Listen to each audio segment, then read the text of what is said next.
In 1990, the ruler of Dubai made a decision that looked, by every conventional measure, like madness. His Emirates oil was running out. Not declining, running out.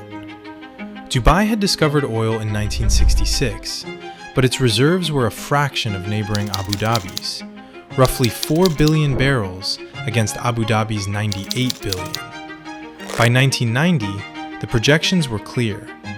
Dubai's oil would be commercially exhausted within decades, not centuries. Sheikh Mohammed bin Rashid Al Maktoum's response was to commission a 7-star hotel on an artificial island, announce a free trade zone larger than many cities, and begin expanding an airport that barely had international traffic yet. Most people assume Dubai is rich because of oil. The reality is almost the opposite. Dubai built one of the most visited, most invested in, most talked about cities on Earth, on a resource base that was already exhausted before the skyline existed. This is the story of how that actually happened, and what it cost.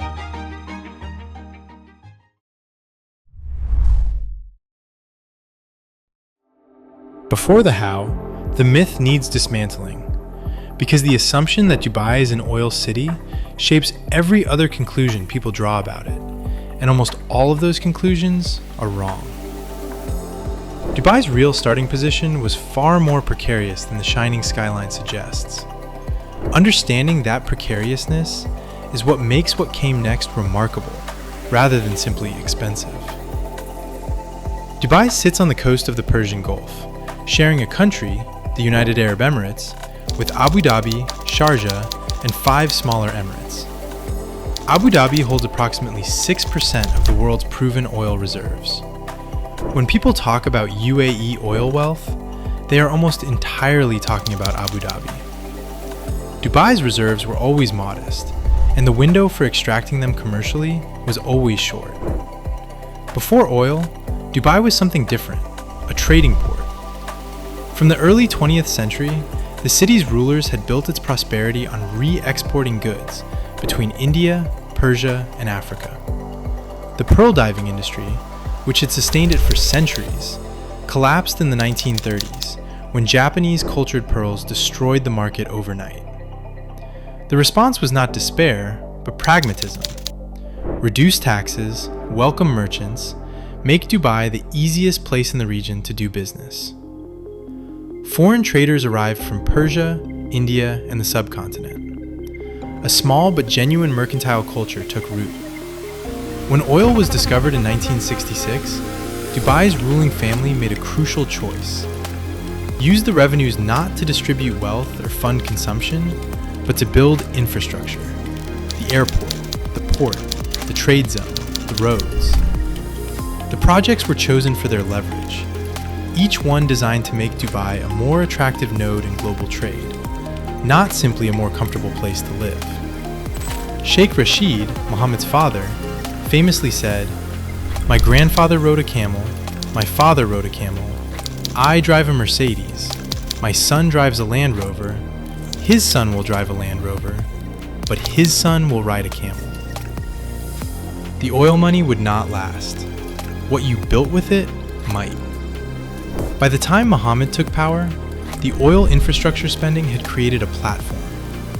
Dubai had a port, an airport, and a reputation as the region's trading hub. What it did not have was a plan for what came after the oil. That was the problem Mohammed inherited, and the bets he made with it are the reason the city exists in its current form.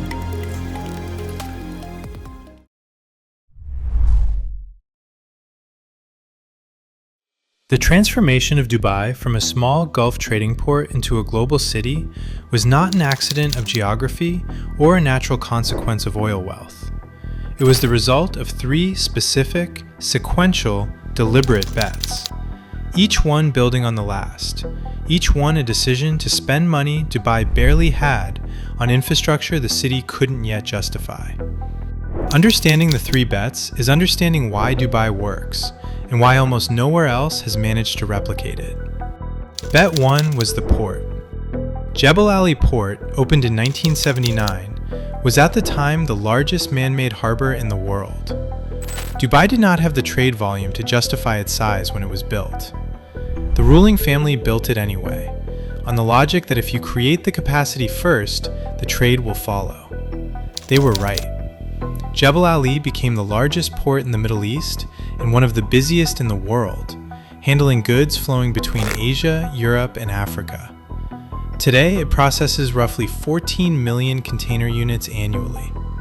It also anchored DP World, the port operator that Dubai has since expanded to run logistics infrastructure across 70 countries on 6 continents. Bet 2 was the airport. Dubai International Airport was expanded aggressively through the 1980s and 1990s. Emirates Airline, founded in 1985 with 2 aircraft and a $10 million government grant, was built alongside it. The strategy was geographic. Dubai sits at the intersection of Europe, Asia, and Africa, roughly equidistant from most of the world's population centers. If you build a hub there and make it efficient, cheap, and well-connected, airlines and passengers will route through it. Emirates now operates one of the largest fleets in the world, flying to more than 150 destinations. Dubai International handled 92 million passengers in 2023, the second busiest airport on Earth. Bet 3 was the free zones. Starting with Jebel Ali Free Zone in 1985 and accelerating through the 1990s and 2000s, Dubai created a series of zones where foreign companies could operate with 100% foreign ownership, 0 corporate tax, 0 import duties, and full repatriation of profits. This was structurally radical in the Gulf context, where business law typically required a local Emirati partner holding at least 51% of any company.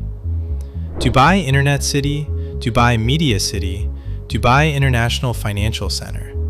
Each zone was designed to attract a specific industry cluster. Microsoft, Oracle, IBM, BBC, CNN, Reuters, Goldman Sachs, all established regional headquarters there. The DIFC created an English common law jurisdiction within the UAE, specifically to make international finance comfortable in a way Arabic commercial law did not. The 3 bets worked because they compounded.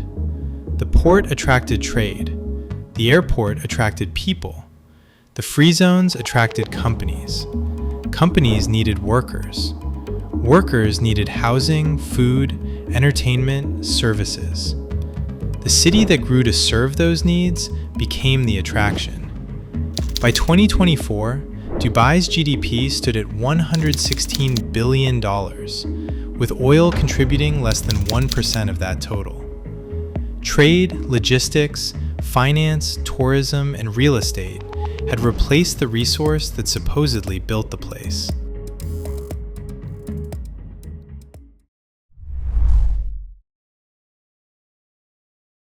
The 3 bets were not without risk, and in 2008, that risk materialized in a way that came close to undoing everything Mohammed had built. The story of how Dubai nearly collapsed, and who saved it, is the part of the Dubai narrative that the city's promotional apparatus works hardest to obscure. By 2008, Dubai had expanded far beyond its genuine economic base. Property prices had tripled in 5 years. State-owned conglomerates like Dubai World and Nakheel had taken on debt that dwarfed the Emirates' revenues. The Palm Jumeirah, the World Islands, the Burj Khalifa, all were under construction simultaneously, all financed with borrowed money, all dependent on a property market that was, by any conventional measure, a bubble. If you find this kind of breakdown useful, subscribing takes 2 seconds. Anyway, the 2008 global financial crisis hit Dubai with particular force. International capital that had been flowing into Gulf real estate reversed overnight. Property prices fell 50% in 18 months. Dubai World, the state-owned holding company, announced in November 2009 that it was seeking a standstill on $25 billion of debt repayments, effectively a default. The IMF estimated that Dubai's total debt had exceeded 100% of its GDP. The emirate that had presented itself as a model of post-oil transformation was technically insolvent. Abu Dhabi stepped in. The emirate that actually had the oil, the one Dubai had spent decades positioning itself as an alternative to, provided a $20 billion bailout. Not a loan from international markets, not an IMF rescue. Money from the neighboring emirate that shares the UAE federal structure, but has always held the real financial power. The price Abu Dhabi extracted was largely unspoken, but structurally significant. Tighter coordination on federal matters, a more modest profile for Dubai's ambitions, and the quiet understanding that the UAE's financial architecture ultimately ran through Abu Dhabi. The crisis and bailout forced a recalibration. The most speculative projects were shelved or restructured. Regulation of the property market tightened. The relationship between Dubai and Abu Dhabi was redrawn in ways that have shaped the UAE's political economy ever since. Dubai's GDP recovered and surpassed pre-crisis levels by 2013. But the episode revealed something the promotional narrative always obscured. The bets had been real bets. The risk had been real risk. And the backstop, when it arrived, had come from Abu Dhabi's oil, not Dubai's innovation.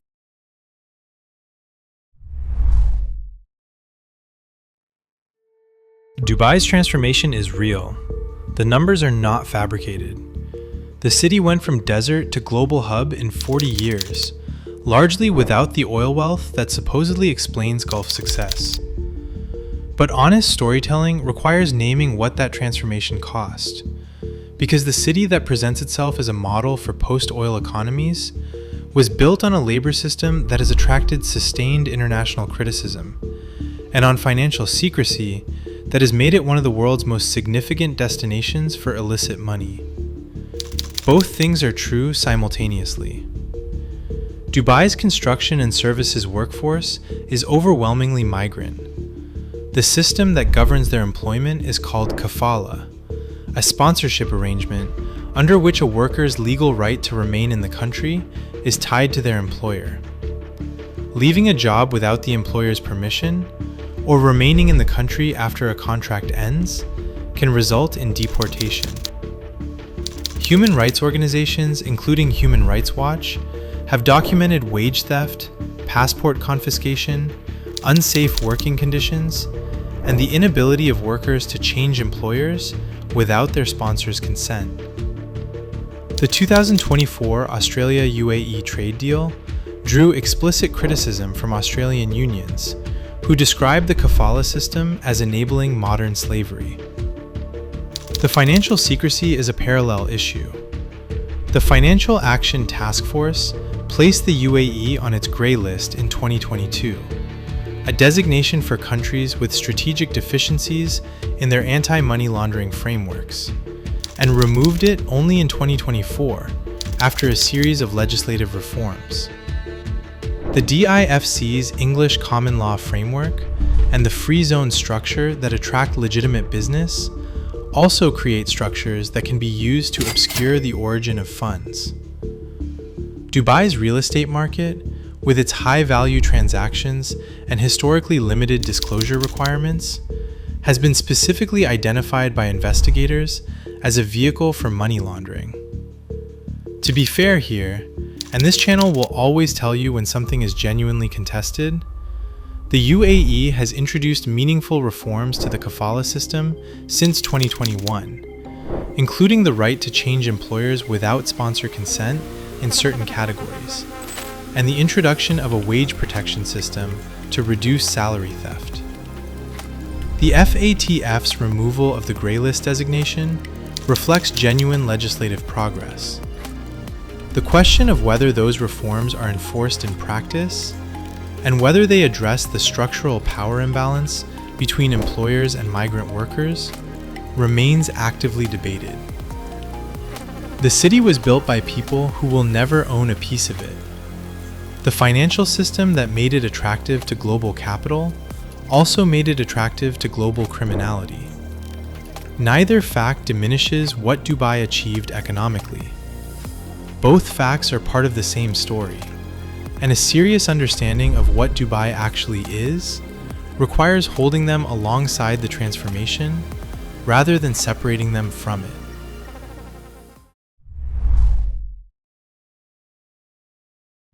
Dubai has survived one near collapse and restructured its economy twice. Once from pearl diving to trade, once from trade plus modest oil to the current model. The question facing the emirate now is whether it can make the transition a third time from the current model, built on real estate, tourism, and logistics, to something more durable in a world being reshaped by artificial intelligence, digital finance, and climate pressure. The answer matters not just for Dubai, but for every mid-sized city that has studied the Dubai model as a template. In 2023, Sheikh Mohammed launched the Dubai Economic Agenda, known as D33. The target? Double Dubai's economy by 2033, reaching $136 billion in annual GDP, and rank the city among the top 3 global cities for investment and living. The strategy is built on digital infrastructure, AI adoption, manufacturing expansion, and financial services deepening. Dubai Internet City and Dubai Media City, the first-generation free zones, are being supplemented by new zones dedicated to blockchain, cryptocurrency, and digital assets. The UAE granted a commercial gaming license to Wynn Resorts in 2024, signaling an explicit move into regulated casino tourism, a sector previously prohibited by Islamic social norms and now strategically opened as a revenue stream. The tensions in the next bet are real. Dubai's real estate market, which recovered strongly from the 2008 crisis, is showing signs of renewed overheating. The city's infrastructure, roads, transit, water, is being tested by a population that has grown faster than the systems serving it. The tourism success that drove the post-COVID recovery is generating its own congestion problems. And the ambition to be a digital and AI hub faces competition from Singapore, London, and New York that Dubai cannot match on talent depth or institutional heritage.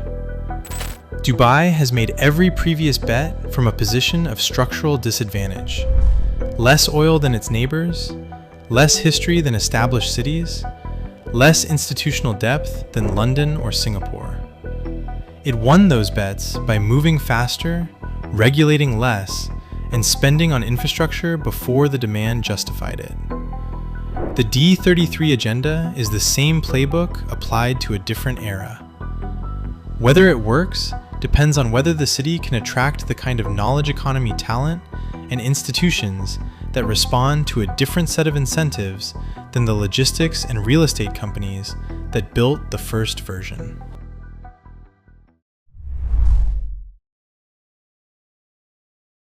Sheikh Rashid's prediction about the camel was not pessimism. It was a design brief. The oil would not last. Build something that would.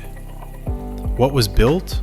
Over 40 years, with a resource base that was nearly exhausted before the skyline was started, is a city of more than 3 million people, the busiest international airport hub on Earth, the largest port in the Middle East, a financial center writing its own commercial law, and a tourism economy serving nearly 20 million visitors a year. It was built by migrant workers who could not leave their employers without permission, on land where financial disclosure requirements were deliberately kept minimal, with a backstop from Abu Dhabi's oil that was never supposed to be needed, but was. The promotional version of Dubai leaves all of that out. The real version includes it. The oil did not build Dubai. The willingness to bet everything on the idea that it could build something better than oil, and to keep making that bet when it nearly failed, built Dubai. Dubai's story is about a city that used a small amount of oil to build something that outlasted the oil. Norway's story is about a country that found a large amount of oil and spent 20 years arguing about what to do with it, before making a decision so counterintuitive that it has been called one of the most important economic choices any government has ever made. Instead of spending the oil revenues at home, which would have caused Dutch disease, strengthened the krone, and destroyed Norwegian industry, Norway passed a law requiring all petroleum revenues to be invested abroad, every krone, in perpetuity. Only the investment return could enter the domestic economy. The fund that resulted now owns 1.5% of every listed company on Earth: Apple, Microsoft, Samsung, every company in the FTSE 100, roughly every company in the S&P 500. It owns buildings on Regent Street in London, in Times Square in New York, and in central Tokyo. In 2024, it voted against Elon Musk's $56 billion pay package. The fund that cast that vote is owned equally by every one of Norway's 5.6 million citizens. That video explains how they built it, what it actually owns, and what the problems with it are that almost nobody discusses. It is on this channel right now.